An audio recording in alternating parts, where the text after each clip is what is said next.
win column. You've got Auburn on Sunday. What are the keys to that game? Well, anytime you have Auburn, you got to be able to handle their pressure. You know, they are a turnover generating machine. They're going to press us. We handle that usually pretty well, unless y'all watched the game last night. We didn't handle it very well last night. So hopefully that's a concern. We got to clean that up. But two teams 5-5, desperate for win number 6. And it should be a fun atmosphere. The way they play, the style, our game down there last year was very entertaining. So hopefully with the Dollar Day and breast cancer awareness and Play for K game and honoring India Lewis and Dollar Day and alumni are going to be back, be a good atmosphere.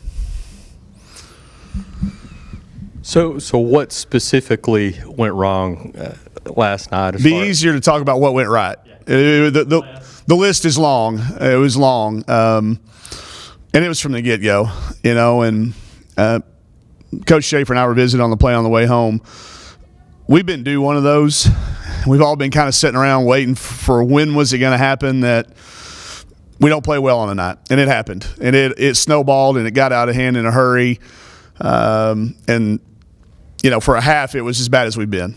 So nothing was good. We turned it over uncharacteristically 13 times in 32 possessions is not a good formula for us. Had a really hard time guarding them, and they got confident, and they played as equally as poorly as we played. They played as well. So the score got away from us in the second half. We started, we played some different lineups, played some kids that hadn't played as many minutes earlier in the game than normal. They kept playing, and the score got a little bit further out of hand than what maybe the game indicated, but we didn't play well by any stretch of the imagination.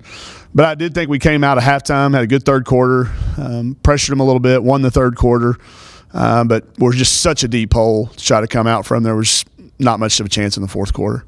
Feel like that, we've talked about this in the past. Your kids have been pretty resilient and able to kind of toss that away and move forward. And so obviously with league play now, you got to do that quickly here on Sunday. Yeah, I don't know how Coach Morris and the football guys do it, sitting around waiting for a week to play. I mean, unless the kids watched the game last night on the SEC TV network replay, they'll never see 1 second of that film. I told Jeff to erase it from their jump drives. They're going to have to try really, really hard to go back and watch it. We'll learn from it in the off season, but there's no time to learn from it between a Sunday turnaround against Auburn. And I do think our kids are resilient. I do know for a fact that if you'd have said 10 games in, would we be 5-5? I think most of us would have fast forwarded to that and said, bring on Auburn and let's see where it falls. I looking at these scores, I look down, I see 79, 72, 83, 72, 80, 83, 34.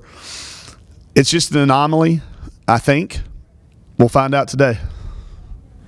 Does IT still making good progress? You think maybe you have her in a week or so? We do. She went through shoot around with us yesterday. She looked really good. She's tentative as anybody would be this close to a surgery, and but she is on pace, and she's as dedicated as she's ever been in the training room.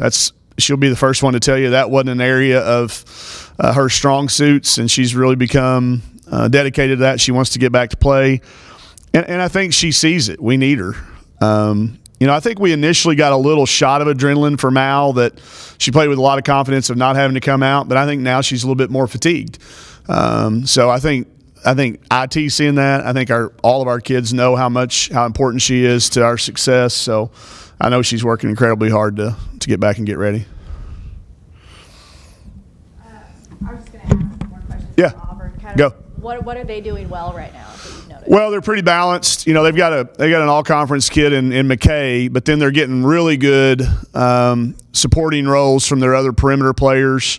And then Unique Thompson presents a unique challenge. Sorry, I had to say it. I was trying my best not to, but she does. She's a versatile. She's not oversized. She's not the biggest post player in our league, but she's very, very talented, very Ayanna Mitchell-like, who crushed us last night. So it's kind of one of those cool matchups because it's almost like, hey, you got this kid, you have to play better than she does.